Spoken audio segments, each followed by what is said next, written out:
What to do, boys? Today we have a little special podcast for you. We're actually chilling now in Norway. We just touched down here about 2 days ago, and we decided to just come out here to just lock in because I think it's very important to still, even when you're kind of like already kind of making a bit of money, right? To still kind of have a bit of locking seasons because what happens is most guys kind of just get a bit comfortable, like, oh, I'm the guy now and I don't need to work hard anymore. When that's false, that's not true. So we just decided to come out here, just chill, no distractions. Dubai got a bit crazy. We just hosted sort of a retreat. Yes. And this is very good for our brains, I feel like. After the retreat, just to kind of Yeah. detoxify from everything, clear out our minds. Yeah, because if you've been in Dubai, you know, like skyscrapers, they're fucking shining, everything's gold, Lambos here and there, like just it's so brainwashed. Yeah, it's so brainwashed. So much shit happening all the time. So we just wanted to, come out here and just take sort of a bit step back with everything. But we have a few topics we want to talk about. I feel like a few things that we've learned in the past couple of weeks, days, months, that I think are pretty important and could help anybody out there. Yes. Yeah.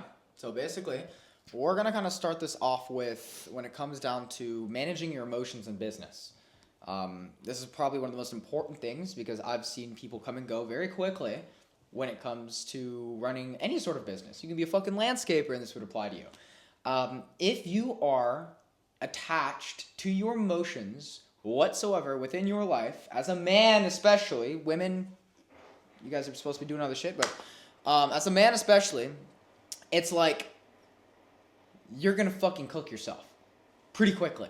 If you cannot handle your emotions, if you allow your emotions to dictate your actions in your reality, then every single time something goes awry in your company, you are gonna act irrationally and then make decisions that you're gonna regret later. Trust me. I've seen this happen to a lot of people in business. Now, when it comes down to it, like, how do you manage your emotions if you already are kind of the guy who gets emotional? Let's just say you're trying to, verify something on Go High Level, and you can't get it verified. You get angry every fucking time. You snap your laptop or something like that, I know motherfuckers who get so angry they'd be throwing shit because Go High Level wouldn't be working for them. But when it comes down to that, it's like in those exact moments, you need to detach completely from your emotions, and you need to almost observe it, right? Yeah. It's like, imagine you are spectating a football match. Like, visualize this. And imagine the match gets so heated that you feel so much emotion that you decide to jump out of the stadium onto the fucking field and run and try to tackle the players. That's how actually a majority of men, sadly, a majority of these fucking pussies in the US act. Is they get so sucked into their emotions that they will just act so rationally without understanding or thinking of the consequences that are going to happen.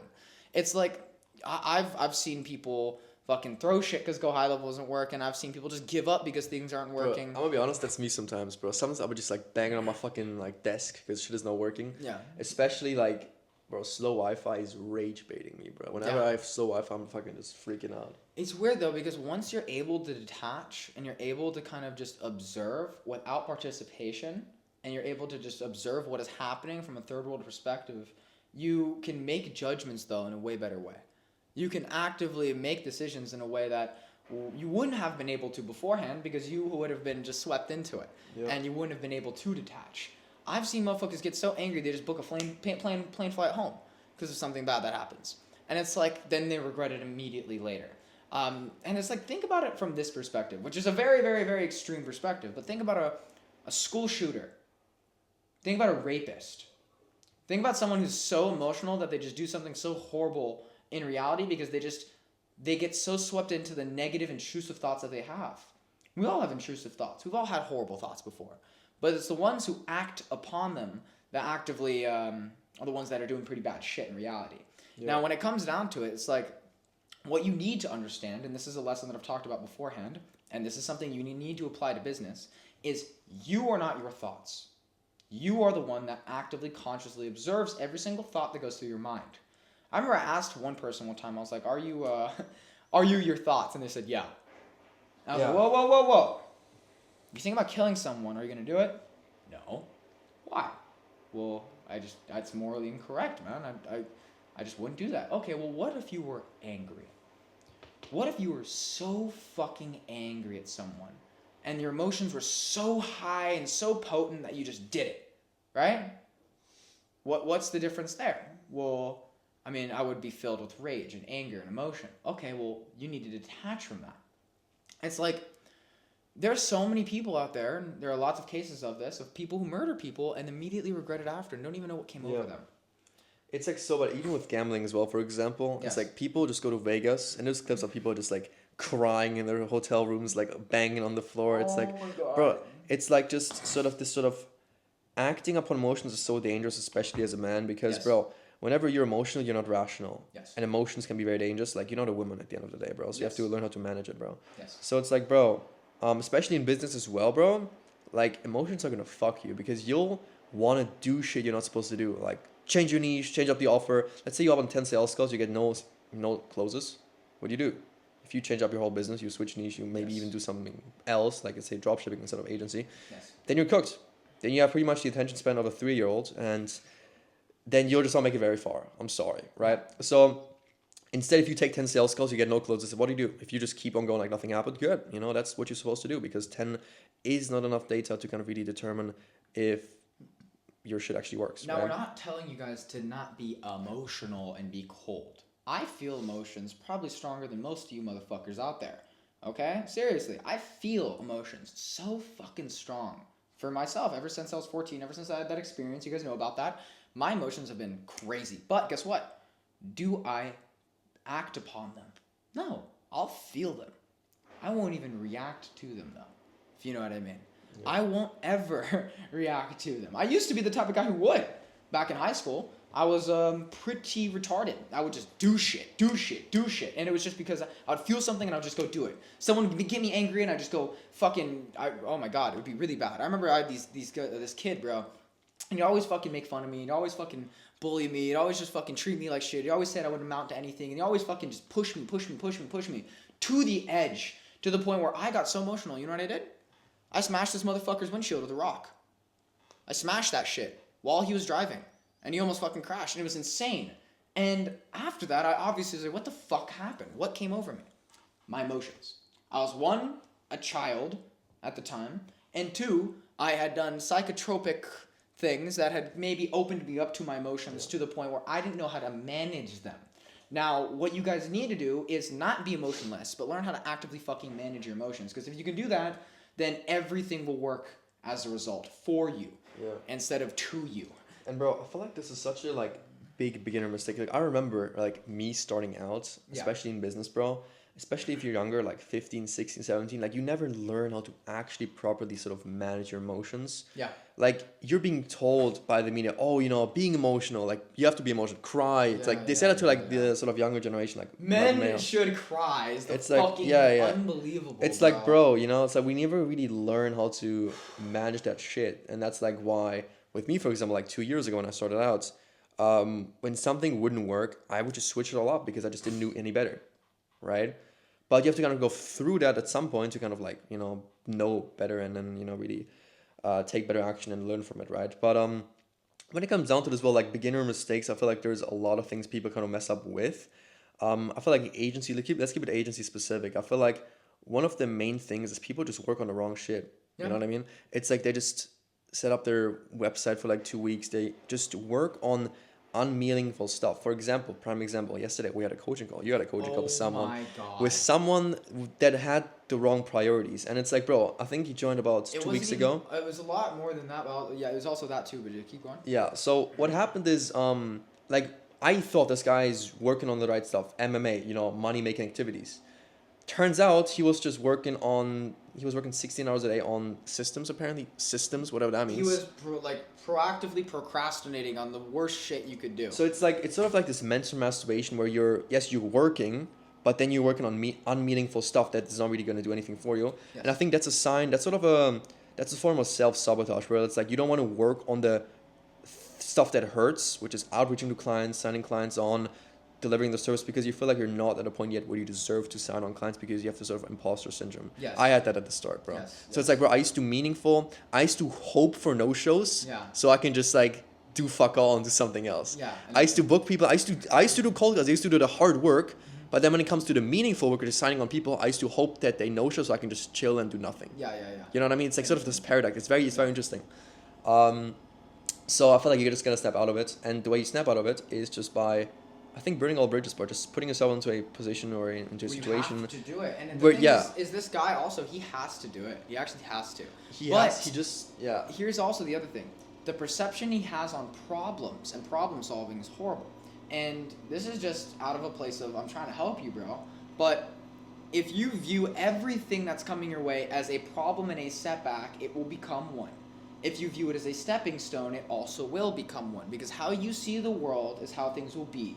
And when you change the way you look at things, the things you look at completely change as a byproduct. So, it's like, if you're looking at everything and you always are assuming that problems are just going to keep coming your way and the problems are always going to be here and there, and you're looking for problems, guess what you're going to find? Problems in You'll abundance. manifest problems out of thin air, bro. That's Always. how it works. I look at every problem like I know there's going to be a very simple solution, and then the solution always presents itself because guess what? I'm looking for solutions, not problems, right? It's like if you tell someone to look for red cars every single fucking day, and you tell them only look for a red car. They'll probably see a lot more red cars than on average because their mind's automatically just scanning the environment for red cars.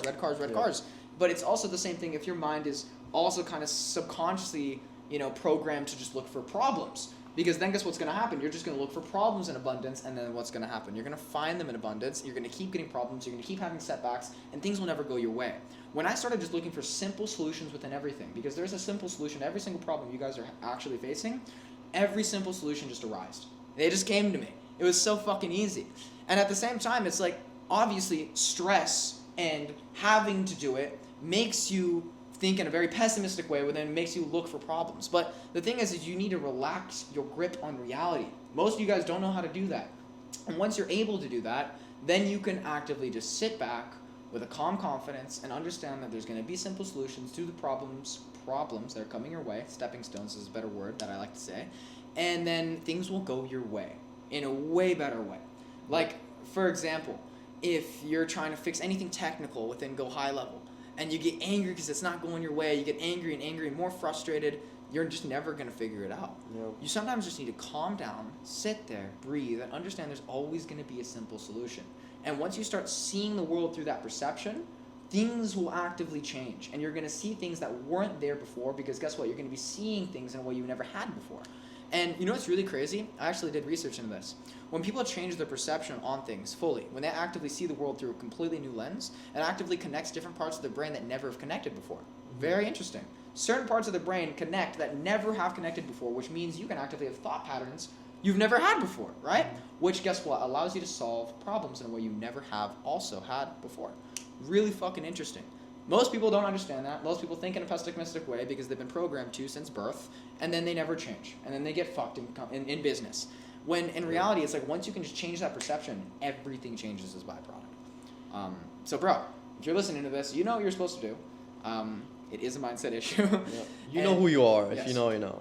But besides that, I mean, that's like one of the biggest things that I also had trouble with in the beginning as well. Is I would just always just look for problems, be kind of pessimistic until I started picking up Mr. Transurfing, and it started helping me kind of see the world in a more positive way, which allowed me to actively get things in a way that was a lot easier, a lot more fluid for me to do. But also in regards to like urgency, creating urgency and having urgency. Yes, you need urgency. You need to actively know that you have to do it, right?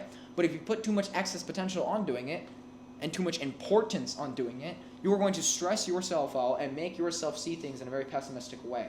When I flew to Dubai with $2,000 in my bank, do you think I was stressed?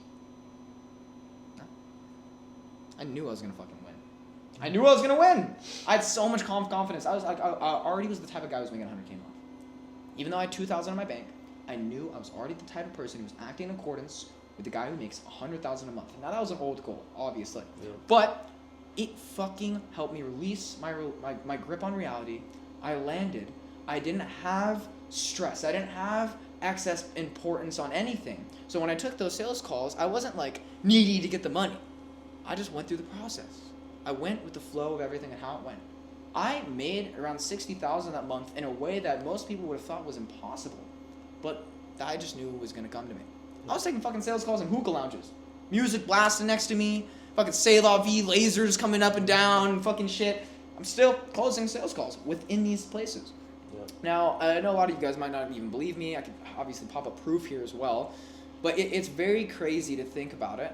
Because if I was stressed, quote unquote, and I had you know, like if I was like putting so much importance on every single call that I was taking, I guarantee I would have fumbled every fucking call I was taking. Yeah. You know what I mean? Bro, this is what I had at the start, bro. The first 60 sales calls I took, no closes. Yeah. 60.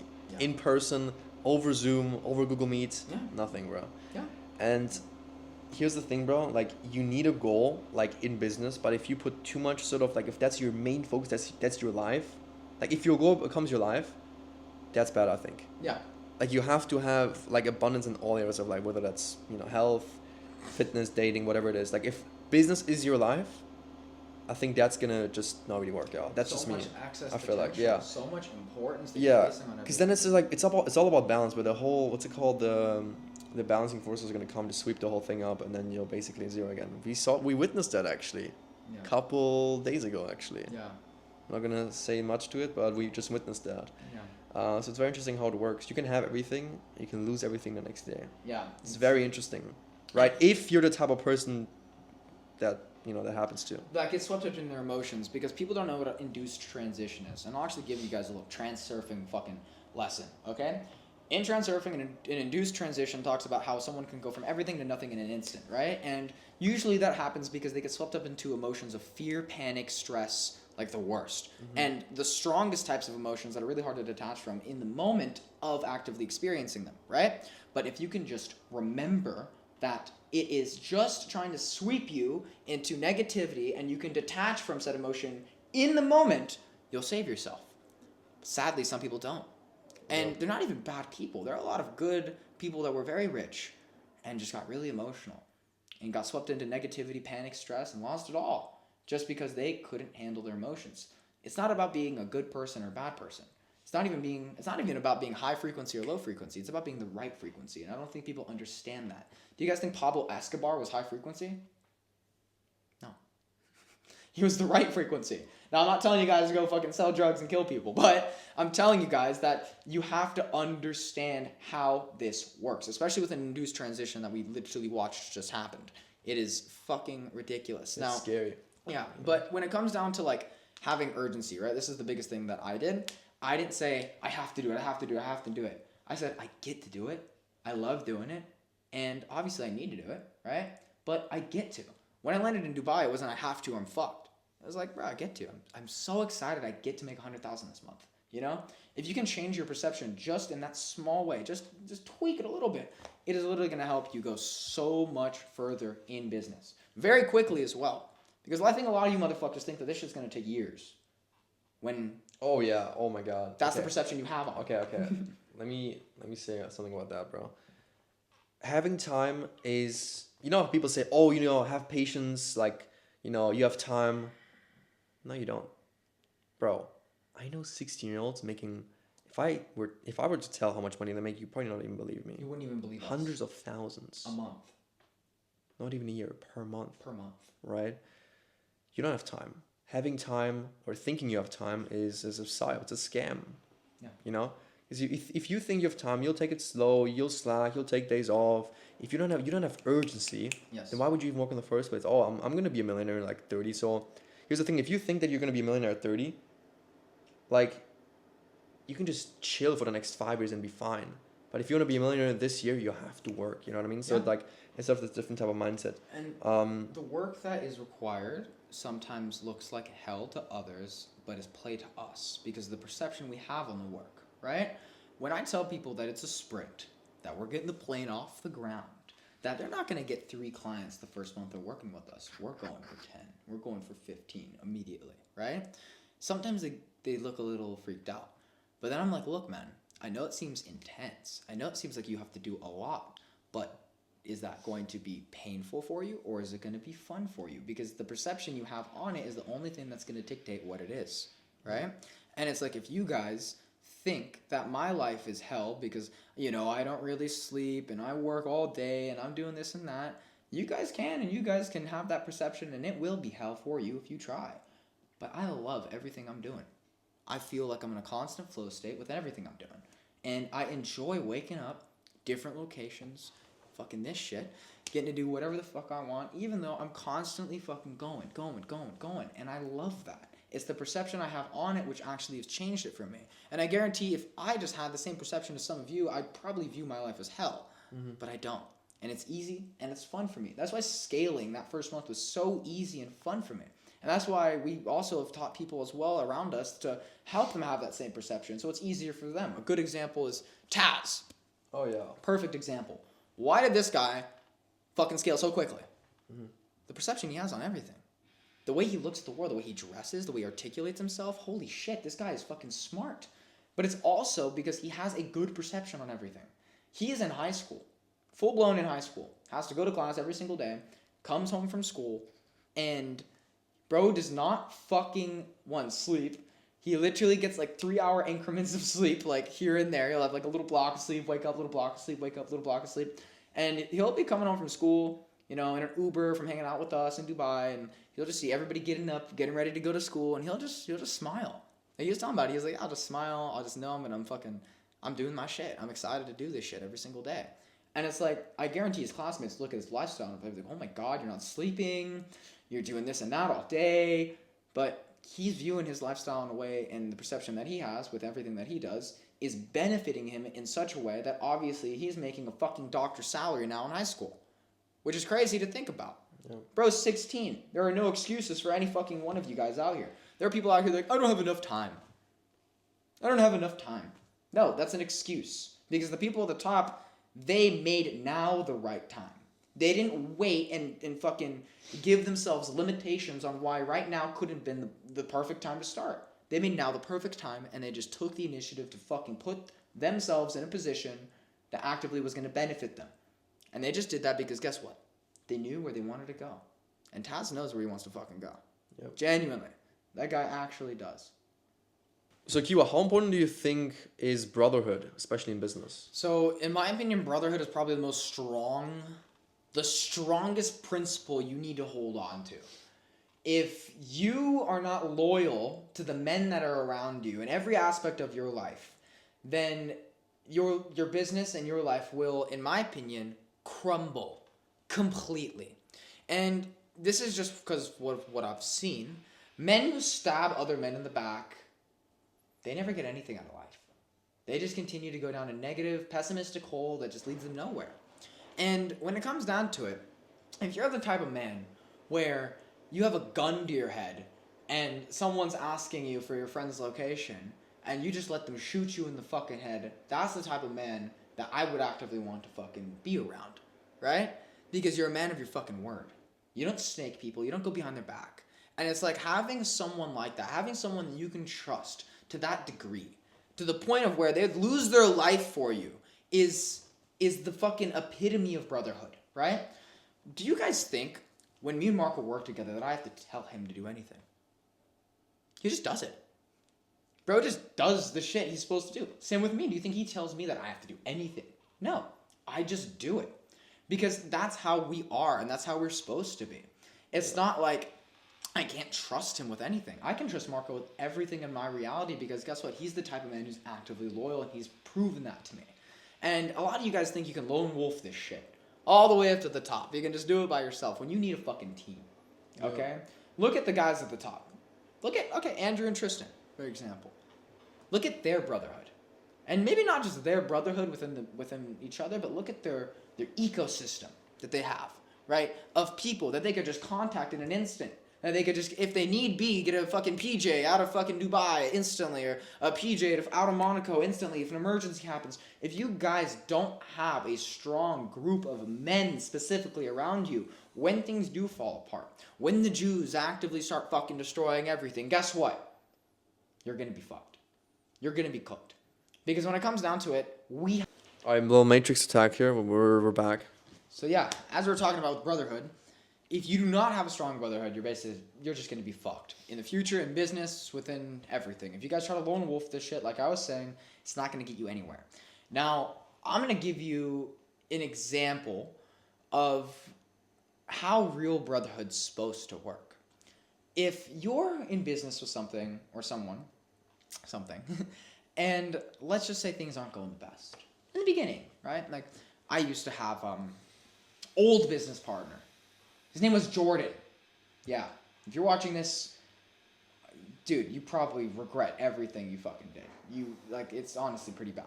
So basically, I knew this guy since I was like 13, 14. He was my childhood best friend. We grew up, we wanted to do everything together, and he was my quote-unquote brother until he started acting emotional. And Jordan was a very emotional guy.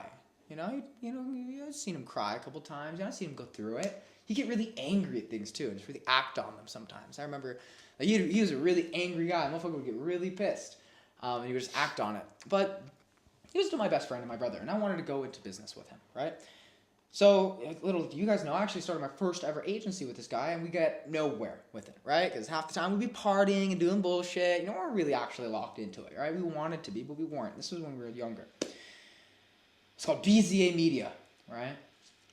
And the thing is like, I went through some pretty bad shit back in the day, which I don't even perceive as bad anymore. I perceive as a good thing. It was a definite stepping stone for me, right? Parents got divorced. I lost my house. And when this happened in my reality, Jordan, he just didn't want to do it anymore. He apparently started talking behind my back to some people in my town about what I was doing with business and how he didn't really think it might work out and how maybe we should start thinking realistically. And then Jordan told me that he just didn't want to do the business anymore. And he wanted to just go and start his new life, and settle down. And now he's in Nashville, Tennessee, doing who fucking knows what. But you know what he did? As a brother, as my friend, as my closest friend at the time, he told me that even though I had no place to stay, I had nothing to my name, which is also my fault as well. I should have been working the months before, but still. I needed to leave his house, and he didn't care where I went. Yeah. He didn't care where I went. He just needed me gone. He just wanted to restart the life. The pressure from the external was too hard for him to handle, and he cracked. He started going behind my back, talking shit about what I was doing. Oh, he was crazy. It's not going to work out for him. What is he thinking? He needs to think realistically. He should probably go back to college or something. He should probably maybe go back to school. If Jordan had just stuck around and actively acted like a real man, not acted on his emotions, I can guarantee things would be a lot more different for him. Oh, yeah. A lot more different. Yeah. And Jordan, if you're watching this, I hope it hurts in your heart to know that you fucked up pretty bad, man. Pretty bad. But at the end of the day, it's a learning lesson from me to not be in business with emotional men whatsoever. I understand, like, if your fucking dad dies and you're crying. Okay, cool. But over some fucking bitch? Yeah, that's pretty bad. You kidding me?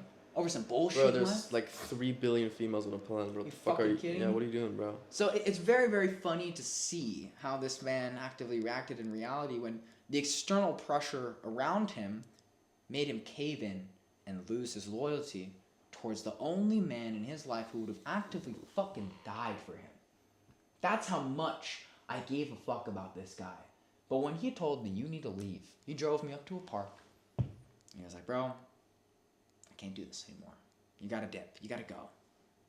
Literally broke a piece of something inside of me. Completely. Right? You know what's so crazy? Jordan, if you're watching this, you're actually a retard. But Jordan's sister, God bless her soul, witnessed this whole thing happen. And you know what she did? Because she obviously was observing this from a different perspective and saw everything that happened. She decided to take me in. When I had no money and nothing to my name. I sold my TV, I sold my boxing bag, I was selling weed, I was doing everything I could, right? And she took me in. And isn't it crazy how his sister showed more empathy and compassion for me than a man who I'd known since I was 13 to 14 years old. Very, very, very crazy. But this was a learning lesson in business. To never do business with emotional men.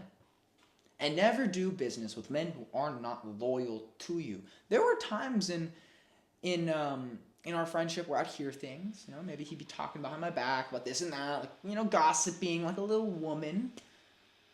But I didn't believe it. I couldn't believe it. He was my best friend. He's my brother at the time, right? No. He was unloyal. So, if you're watching this, you pretty much fucked up a majority of everything in your life. I don't even know what you're doing in Nashville. I'm not doing jack shit. I'm sitting there, depressed, doing jack. And it's your fault at the end of the day. But this is a lesson to also everybody that's watching. If you are in business with emotional men, this will happen to you. Okay? And if you are in business with men that are not loyal to the degree where they will die for you, then this will happen to you. You need to actively observe every single characteristic of the men that are around you. Are they willing to put up a fight? Physically. To anybody around you. Are they? I know if I get punched in the bar, Marco walks out of the bathroom, he sees me getting punched. He won't even ask the motherfucker if it was my fault or his fault. He'll just walk over and smash the fucking bottle over that nigga's head. You know? You don't even need to ask. Bro, same thing with Marco. Marco could be in the wrong. Marco be flirting with some motherfucker's chick, bro, and the guy gets angry at him and starts fighting him. And I don't give a fuck. I come out the bathroom, I see that shit. Oh, okay, you're dead. I don't give a fuck. Because Marco's my brother. And that's how you're supposed to be. That is how you're actively supposed to act as a man. And we know guys that they're like, they can see. I hate when a guy say like, I'm neutral. It's like, I don't have a side here. It's like, bro, like, are you my friend or not? You know what I mean? It's like, if someone doesn't like Marco, an enemy of Marco's an enemy of mine. You don't like him, you don't like me. You don't like me, you don't like him. That's how things are supposed to go. And if you guys actually truly understand that, then the loyalty is there. And you win as a byproduct. Because nothing can happen to either of you because you always have each other's back. You always have someone looking over your shoulder. But for a long time in my reality, I couldn't find someone who actively did that. You know, Jordan. Perfect example. Now, that one surprised me because I knew him for so long, but he was still a very emotional person. Obviously, he did a lot of drugs in high school. Maybe that opened him up to his emotions and he couldn't handle them. Well, so did I. Except I did a lot of research into how to detach and how to actively observe and how to feel things without doing things, which is the sad, sad truth of how a lot of people kind of go down the worst rabbit holes. That's why people kill themselves. They feel such bad emotion in the moment that they just don't want to exist. And guess what? I was one of those people. You guys watching this might think, oh, bro, you haven't been through what I've been through. I've been through fucking worse. I can guarantee it. You guys don't. If you guys go to my 3-hour-long story, I've been through some shit that is unimaginable to the average person, in my opinion, the average person. And I had times where I actually tried to kill myself when I was younger, when I was an emotional man and I didn't know how to actively manage my shit. But if I would have done that, what would I have been doing? I would have been acting on my emotions. I would have been so swept into my thoughts that I would have just taken action and done something horrible, something regretful, something implosive, right? But guess what? I didn't. Because, one, obviously, God by my side, and two, obviously, I'm not a retard, I'm not selfish, and then three, I just saved myself in the end. Now, to the majority of people that do kill themselves, I have zero sympathy for you. Because you were just getting swept up into your thoughts and you were just taking action on something that is fucking stupid. We knew someone who threatened to kill themselves because of a breakup. Over some fat bitch that they knew for 2 months. Pretty bad. Unbelievable. Pretty bad. Unbelievable. I feel like if you're broke, you should not be dating women. That's just my take. Yeah. Because how are you going to take care of someone else if you can't even take care of yourself? That's my point of view. Yeah, it's just like, and especially too, you're gonna be spending money on her as well. It's like, bro, you should just invest in yourself instead. Always. You know what I mean? Always. Yeah, but besides that too, I mean, bro, at the end of the day, bro, it's all about just being unemotional as a man, because if you're not, you're a woman. I think that sums it up pretty well.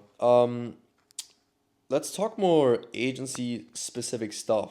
I feel like one of the main questions I've been getting quite a bit, especially from some of the coaching clients here, is kind of like sort of pricing models right? I feel like that's like the most like over like just overlooked part of running the agency. Or I think 2K a month retainer when it's like that's kind of just sort of the 2018 kind of thing. That doesn't really work Let's anymore, start right? with rev share. It's like no. Well, there's a few things. There's first things first. There is rev share. There is pay per appointments. There is PIF, and then there's obviously retainer. I feel like those are the four main ones, right?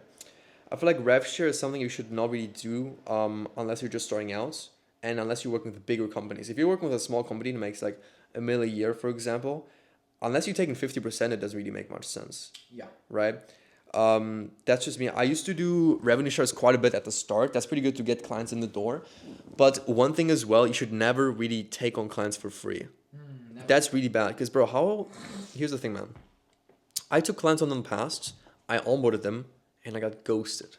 So I did all this work for nothing, right? And it's like, bro, here's the thing as well. Like, you would think that, oh, if you're charging nothing upfront or less upfront, it's easier to sign clients. It's actually not. It's a paradox, right? Because first things first, you're going to be perceived as low quality, low, cheap. That's it, right? You'll attract bad clients, people that are cheap. I'll tell you one thing, man. The clients that pay the most are the best clients. They don't bother you. You text them once a month. They're always happy. They're good at sales. They always get the best results. The broke clients that are going to be paying you a couple hundred to get started, they're going to be a nightmare. They're going to keep texting you. They get no results. That just manifests bad shit because they're just poor-minded. It's so weird. It's so interesting. You guys want to know something? My top client right now is a car detailer. He makes around like 80 to 70,000 a month. I love the guy. He's such a fucking G, genuinely. And you know what's crazy? When he hopped on that first sales call with me, right? Piff, sent it over. Yep. He didn't give a fuck. And I worked with him. I got him incredible results. Obviously, he's making bread. And he would just pay me month over month and no questions asked, month over month, every payment on time. Always such an abundant guy. He understood it, it takes money to make money. And these guys always crush it as well. Why do you think he's making so much money as an actual business owner? Because he thinks in terms of abundance. He's not a fucking scarce-minded dude. But it's like when you work with someone who's scared to even give you $100, bro, it's like, why are they not so committed? Why are they so scared of something bad happening? Is it because they just don't trust themselves with actively calling up the leads and booking them in? I can guarantee most likely they do. They can't. Yeah. And they don't. It's like every single time I've had someone who has always wanted, bro, I'm going to pay you after you give me the jobs. You know what I mean? Those motherfuckers don't even call up the leads. We get them. Yeah. To get the jobs I'm trying to fucking get you. Because here's the thing as well, like, do you value shit you get for free? Probably not. Let's say someone gives you a new iPhone. Like, you'll probably just throw shit around. You'll be like, because like, you didn't spend your own money to kind of acquire that. Does that make sense? So like, if you get shit for free, you just simply don't value it as much as you kind of going out and working for it and getting it, right? So that's what you gotta understand. Like, here's the thing too, like, business is all about just understanding human psyche. It's so interesting. And I've done a lot of research about this. There's so many like cognitive biases. If you're kind of like new to business, I encourage anybody watching this, study cognitive biases. Like, there's so much shit. Once you understand how the human mind works, holy shit, every single area of your life is going to be so much easier. You'll understand why your business partner is already working on their shit. You understand how to sell people. You understand how value is being created. You understand how people see the world, like, genuinely. People don't even show up to your fucking sales calls. It's very interesting. So everything. Like, it's gonna pretty much solve all your problems, in my opinion, just studying cognitive biases. It's so niche. Nobody talks about this stuff. The two that we really pull on are jealousy, curiosity. Those are the main two I really like. And I also really like, obviously, authority and familiarity. Mm-hmm. If you guys can actively pull on all of those, all four of those, then one, people are going to show up to your fucking calls. And two, you're going to establish an incredible frame on the sales calls as well to actively close these guys. Because who do people buy from? Not people they like, but people they respect. Yep. Right? And why are people even going to show up to a call with you? Because they want to be curious about what's going to be even happening. Right? They might even be jealous of the fact that you might even be potentially working with someone in their area or about to. Right? It's very interesting.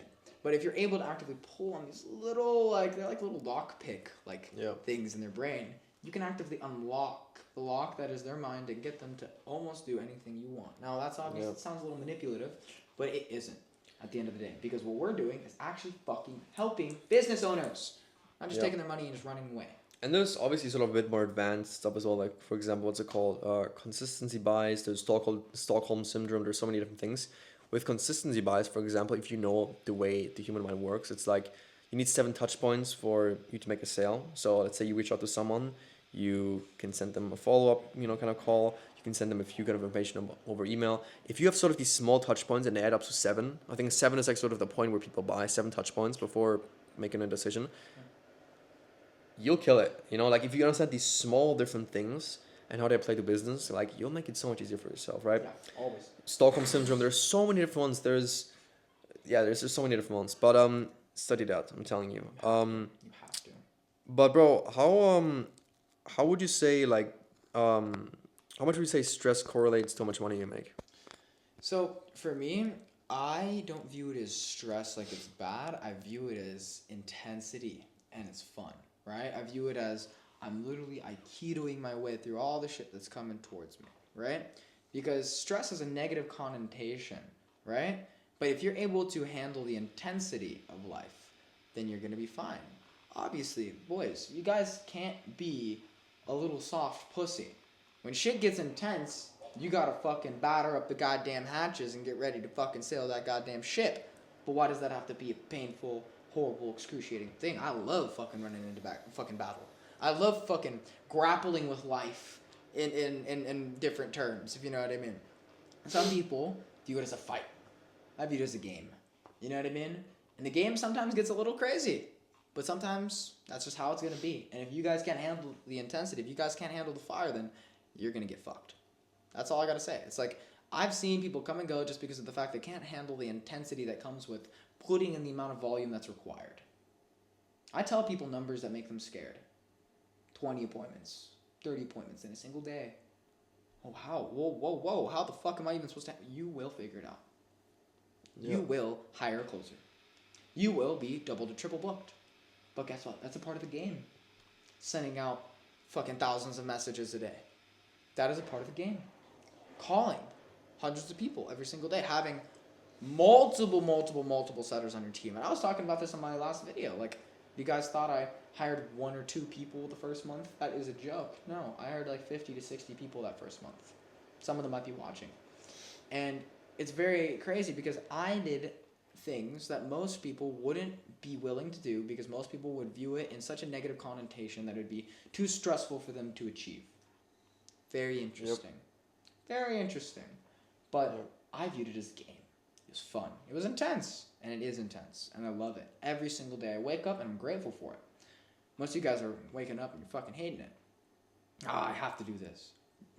I have to take these sales calls. Fuck, I have to hire this person. You get to. It's a privilege, to be honest. Like, here's the thing, bro. Like, imagine you tell someone in a third world country, let's say in Africa or, like, Nepal, like the GDP is, like, what, couple million? Like, it's bad, right, saying, as far as economy goes, but it's probably a beautiful country. Imagine tell someone, hey, you can hop on this call, and you have the opportunity to make 2,000, 3,000 US. That's like fucking a 10-year salary over there. Yeah. What do you think they would say? They would be like, fuck yeah, give me the call. I'll do it, 10 hours a day. They'll be on this shit till they wake up, till they go to sleep, right? So I think especially sort of in the Western world, Europe, like US, all that type of stuff, Canada too, we're so privileged that we don't even like value what we're kind of having. Yeah. You know what I mean? So I think gratitude is very important as well to just kind of like get more. Like, here's the thing. You have to view it this way, man. Like, if you're grateful for what you have right now, even if you don't have much, right? Guess what's gonna happen? God is gonna be like, this guy is grateful. Let's give him some blessings here. He's glad for what he has. Let's give him some more, because he deserves it. Obviously you still got to do the work, but like you just attract better things. You'll be in a positive state of mind. You'll not be in a scarcity way of thing. You'll be in an abundance kind of state of mind, and that's just gonna get you more things. So.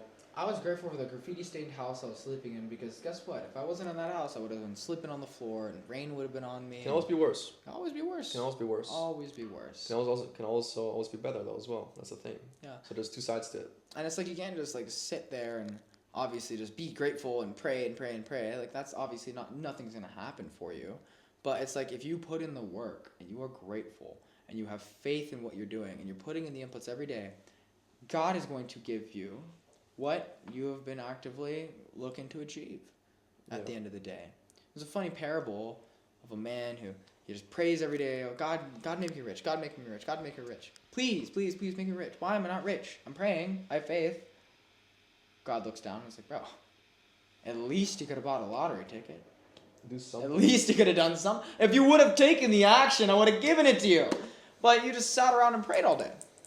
And it's like, if you guys are doing that right now, then just start putting in the inputs. And you will receive what you've always wanted. We have a sales call in a few minutes. I know. I'm going to take it and I'm going to close it. I think this was a pretty good podcast. We'll just end it here. We'll have way more podcasts coming here in the near future. We might also have some special guests on here as well. We had Taz last time. We'll have a few more guys here hopping on too. Smith Reese. That too, you know.